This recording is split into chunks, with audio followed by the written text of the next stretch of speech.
नमस्कार बच्चों, स्वागत है आप सभी का हमारे YouTube चैनल की एक और नई वीडियो में। आज का हमारा टॉपिक कक्षा 10वीं विषय गणित का अध्याय 2 बहुपद यहाँ हम देखने वाले हैं। शासन के द्वारा जो निदानात्मक मॉड्यूल दिया गया है और कुछ महत्वपूर्ण प्रश्नों पर यहाँ हम चर्चा करने वाले हैं जो परीक्षा की दृष्टिकोण से बहुत उपयोगी हैं। तो बिना देरी किए हुए हम चलते हैं आज के टॉपिक पर। इससे पूर्व वीडियो में हमने एक एक अंक के प्रश्नों को देखे थे। आज हम देखने जा रहे हैं 2 अंकों के प्रश्नों को। चलिए हम चलते हैं। जैसा आप स्क्रीन पे देख रहे हैं, पहला प्रश्न है, किसी बहुपद px के लिए y बराबर px का ग्राफ नीचे आकृति में दिया है। प्रत्येक स्थिति में px के शून्यकों की संख्या ज्ञात कीजिए। तो हमें ऐसे प्रश्नों को हल करने के लिए हम ये देखेंगे कि जो हमारा चूँकि बहुपद px है, तो हम ये देखेंगे कि हमारा जो x लाइन है, ये लाइन जो हमारा आलेख है वो कितनी जगह प्रतिच्छेद कर रहा है। जैसे हम पहले ग्राफ को देखते हैं तो ये किसी भी स्थिति में x को स्पर्श नहीं कर रहा, अतः इसके शून्यक हो जाएंगे 0। इसी प्रकार दूसरा देखें हम तो दूसरा जो ग्राफ है वो ग्राफ यहाँ से ये एक जगह जाकर स्पर्श कर रहा है, अतः इसके हो जाएंगे 1। तीसरा ग्राफ देखें, तीसरे ग्राफ में ये एक यहाँ टच कर रहा है, एक यहाँ कर रहा है और एक यहाँ कर रहा है, अतः इसके शून्यक हो जाएंगे 3। यहाँ चौथा हम देखते हैं तो चौथे में ये जो ग्राफ है ये 2 जगह स्पर्श कर रहा है, अतः इसके शून्यक हो जाएंगे 2। इसी प्रकार पांचवा देखेंगे तो पांचवा 1, 2, 3 और 4 जगह स्पर्श कर रहा है, तो इसका आंसर हो जाएगा 4। इसके बाद हम देखते हैं छठवा 1, 2, 3, ये 3 जगह स्पर्श कर रहा था, इसका आंसर हो जाएगा 3। तो इसके आंसर्स को हम इस तरह लिख सकते हैं। जैसे पहले का हम देख रहे थे, प्रतिच्छेद नहीं करता है तो इसका कोई शून्यक नहीं होगा, 0 1 होगा क्योंकि ग्राफ एक जगह प्रतिच्छेद कर रहा है 2। शून्यक 3 होंगे, इसमें 3 होंगे क्योंकि 3 जगह कर रहा है, इसमें 2 जगह कर रहा है, इसमें 4 जगह कर रहा है। इस तरह हम इनके शून्यकों की संख्या प्राप्त कर सकते हैं। चलिए हम अगले प्रश्न पर चलते हैं। अगला प्रश्न है, द्विघात बहुपद x का वर्ग ऋण 2x ऋण 8 के शून्यक ज्ञात कीजिए और शून्यकों तथा गुणांकों के बीच संबंध की सत्यता की जांच कीजिए। तो पहले हम शून्यक प्राप्त कर लेते हैं। शून्यक प्राप्त करने के लिए हम बहुपद को लिखेंगे। बहुपद हमारा है x का वर्ग ऋण 2x ऋण 8। इसमें हम शून्यक ज्ञात करने के लिए मध्य पद को इस तरह तोड़ते हैं कि उनका गुणनफल जो है प्रथम पद और अंतिम पद के गुणनफल के बराबर हो। अर्थात यहाँ हम देखते हैं, यहाँ पर जो 8 है, इस 8 के रूप में हमने तोड़ा तो ये 4 गुणा 2, जिसमें हम 4 का 2 से गुणा करते हैं तो 8 हो जाता है और 4 से 2 घटाते हैं तो हमें 2 मिल जाता है।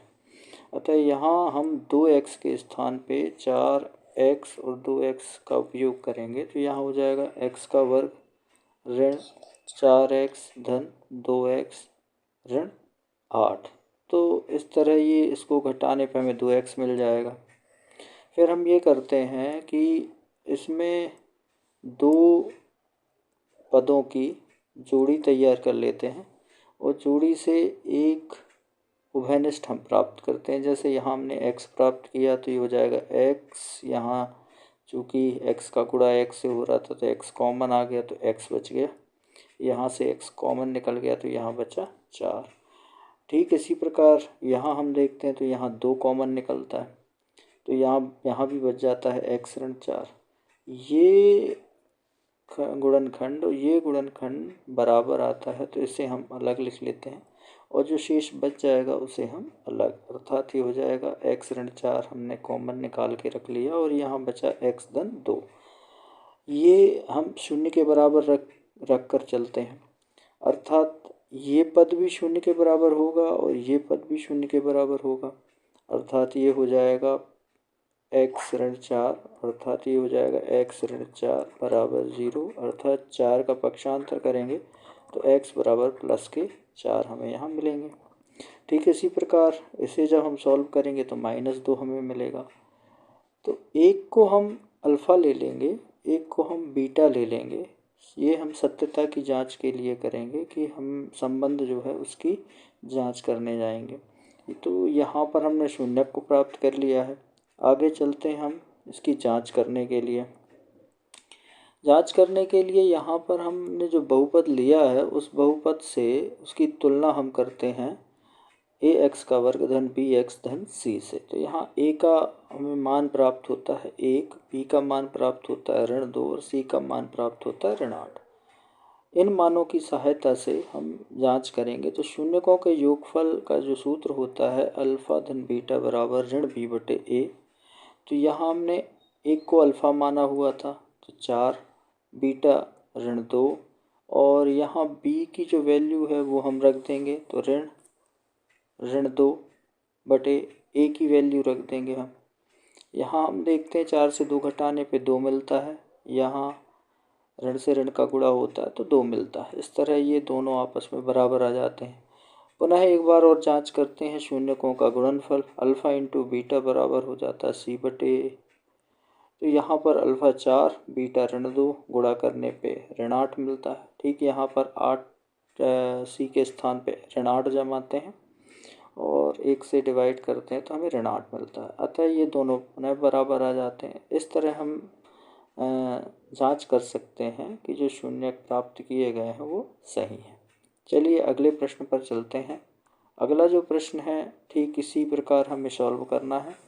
तो यहाँ पर द्विघात बहुपद जो है वो है t का वर्ग ऋण 15। तो इसे हमें एक सूत्र के सहारे हल करना पड़ेगा।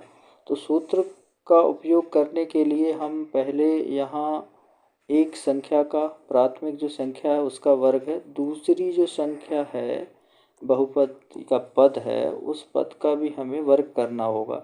तो यहाँ हम इसको करनी में लिख लेते हैं, करनी 15 इसका वर्ग लगा देते हैं। तो ये a ऋण b दोनों के वर्ग के बराबर हमें मिलता है। इससे तुलना करने पर तो इसके सीधे दो गुणनखंड हमें मिलते हैं a धन b और a ऋण b।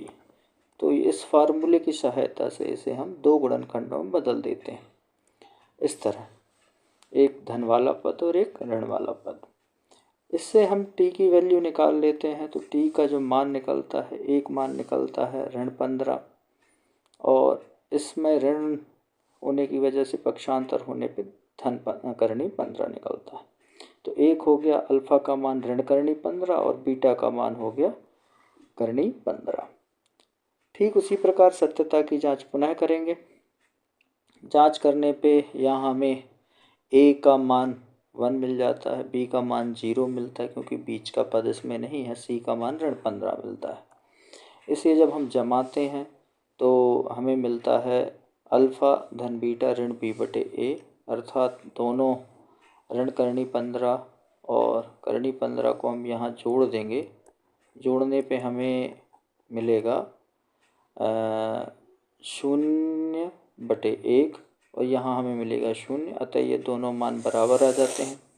ठीक इसी प्रकार पुनः हम जांच करते हैं शून्यकों के गुणनफल से अल्फ़ा इंटू बीटा, दोनों ऋण करनी 15 और करनी 15 का गुणा करते हैं तो हमें ऋण 15 मिलता है और यहाँ c की वैल्यू हो जाती है ऋण 15 बटे 1, अर्थात ये हमें 15 मिल जाता है, ऋण 15 मिल जाता है। अतः ये दोनों पुनः बराबर आ जाते हैं। इस तरह सत्यता की जांच हम कर लेते हैं। आगे बढ़ते हैं, अगले प्रश्न की ओर चलते हैं। अगला प्रश्न है द्विघात बहुपद 4u का वर्ग धन 8u के शून्य ज्ञात कीजिए और शून्यकों तथा गुणांकों के बीच संबंध की सत्यता की जांच कीजिए। तो पुनः उसी जैसा ये प्रश्न है, पर कितना है कि इसमें अंतिम पद संख्यात्मक पद हमें नहीं है। तो पी बराबर हो जाता है 4u का वर्ग धन 8u। ये द्विघात बहुपद के शून्यक के लिए हम क्या करते हैं, इसे शून्य के बराबर मान लेते हैं।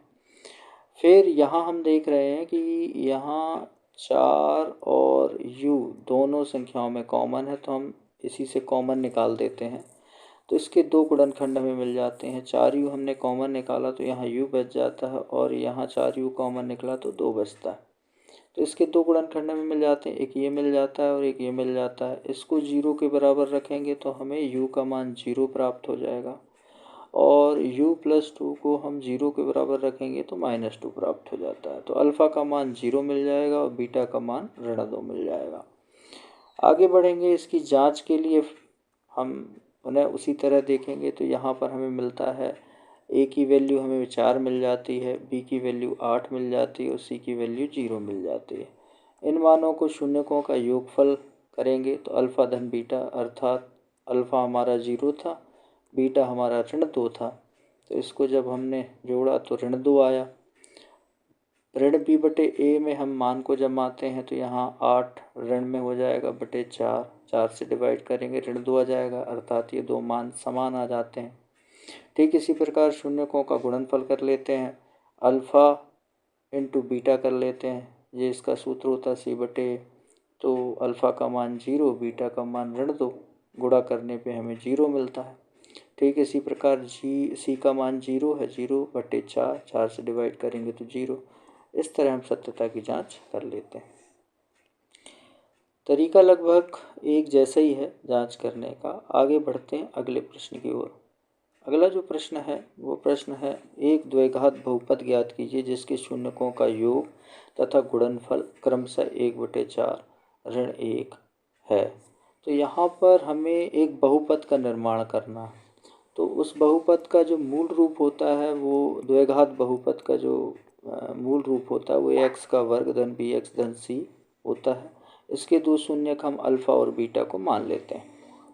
इसके बाद हम इसे हल करते हैं आगे, तो हमें ये मिलता है कि द्विघात बहुपद ax का वर्ग धन bx के शून्यक अल्फ़ा और बीटा हमने जो माने हुए हैं, तो अल्फ़ा धन बीटा जो होता है ऋण b बटे a, तो यहाँ पर 1/4 के बराबर है शून्यकों का योगफल और शून्यकों का गुणनफल ऋण 1 के बराबर है।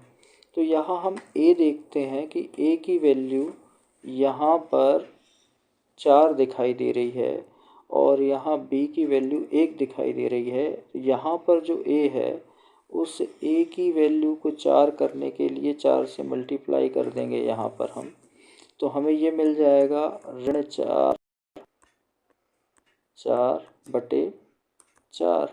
अर्थात यहाँ पर a की वैल्यू आ जाएगी 4, b की वैल्यू आ जाएगी ऋण 1 और c की वैल्यू आ जाएगी ऋण 4। इस तरह हम जो द्विघात बहुपद है उसको हम पुनः जमा देंगे इस रूप में। तो हमने a की वैल्यू 4 जमाई, b की वैल्यू ऋण 1 जमाई यहाँ पर और c की वैल्यू ऋण 4 जमाई, अतः हमें बहुपद मिल जाएगा 4x का वर्ग ऋण x ऋण 4। ठीक इसी प्रकार अगले प्रश्न को हम हल करेंगे। एक द्विघात बहुपद ज्ञात कीजिए जिसके शून्यकों का योगफल ऋण 3 और 2 है।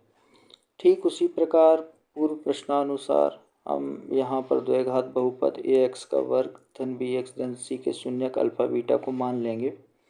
यहाँ पर अल्फ़ा धन बीटा हो जाएगा ऋण b बटे ऋण 3/1 और अल्फ़ा इंटू बीटा हो जाएगा 2/1, यानी शून्यकों का गुणनफल 2/1 हो जाएगा और शून्यकों का योगफल ऋण 3/1 हो जाएगा। इससे तुलना करने पे हम देखते हैं कि a का मान 1 हमें प्राप्त हो रहा है, b का मान हमें 3 प्राप्त हो रहा है और c का मान हमें 2 प्राप्त हो रहा है। इस तरह इन मानों की सहायता से हम द्विघात बहुपद बनाएंगे तो हमें मिलेगा x का वर्ग धन 3x धन 2। जहाँ a है वहाँ a का मान यहाँ रखेंगे और b की जगह b का और c की जगह c का। इस तरह द्विघात बहुपद हमारा तैयार हो जाएगा। आगे बढ़ते हैं अगले प्रश्न की ओर। अगला प्रश्न है, द्विघात बहुपद x का वर्ग धन 7x धन 10 की शून्य ज्ञात कीजिए और शून्यकों तथा गुणांकों के बीच के संबंध की सत्यता की जांच कीजिए। तो पूर्व प्रश्नानुसार यहाँ पर हम पहले दो गुणनखंड प्राप्त कर लेंगे। तो यहाँ शून्य ज्ञात करने के लिए बहुपद को शून्य के बराबर रखेंगे। यहाँ पर जो प्रथम पद और अंतिम पद का जो गुणनफल है वो हमें 10x का वर्ग मिलता है। इसके दो ऐसे भाग हमें करने जिनका जोड़ना या घटाना मध्य पद के बराबर हो, तो हमें 5x धन 2x मिलते हैं। अतः 2 जोड़ी हम बना लेंगे, मध्य पद को तोड़ने पर 4 पद हो जाएंगे। तो यहाँ हमने x कॉमन निकाल लिया तो यहाँ में x धन 5 मिला, यहाँ से 2 कॉमन निकाल लिया तो यहाँ x धन 5 मिला। इसे कॉमन रखा x धन 5 को, जो शेष बचा वो x धन 2। इस तरह x की एक वैल्यू पक्षांतर करने पर ऋण 5 आ जाएगी और एक x की वैल्यू आ जाएगी ऋण 2 आ जाएगी। अतः हमारा अल्फ़ा ऋण 5 और बीटा ऋण 2 प्राप्त हो जाएगा। सत्यता की जांच के लिए हम शून्यकों का योगफल ऋण b बटे a, अल्फ़ा और बीटा को जमाएंगे और b और उसके मान को जमाएंगे। तो यहाँ हम देखते हैं अल्फ़ा और बीटा का ऋण 5 और ऋण 2 का योग ऋण 7 मिलेगा। b का मान ऋण 7 रखेंगे तो यहाँ हमें मिल जाएगा ऋण 7, दोनों बराबर आ जाएंगे। शून्यकों का गुणनफल भी इसी प्रकार कर लेंगे, ऋण 5 और ऋण 2 का गुणा करेंगे तो 10 हमें प्राप्त होगा। उसी की वैल्यू 10 है, अर्थात यहाँ पर हम 10 हमें मिल जाएगा 10 बटे 1। ये दोनों इस तरह हमें सत्यता की जांच हम कर सकते हैं। इस तरह हम सारे प्रश्नों को हल कर सकते हैं। नेक्स्ट लेसन के लिए हम अगले वीडियो में मिलेंगे, तब तक के लिए धन्यवाद।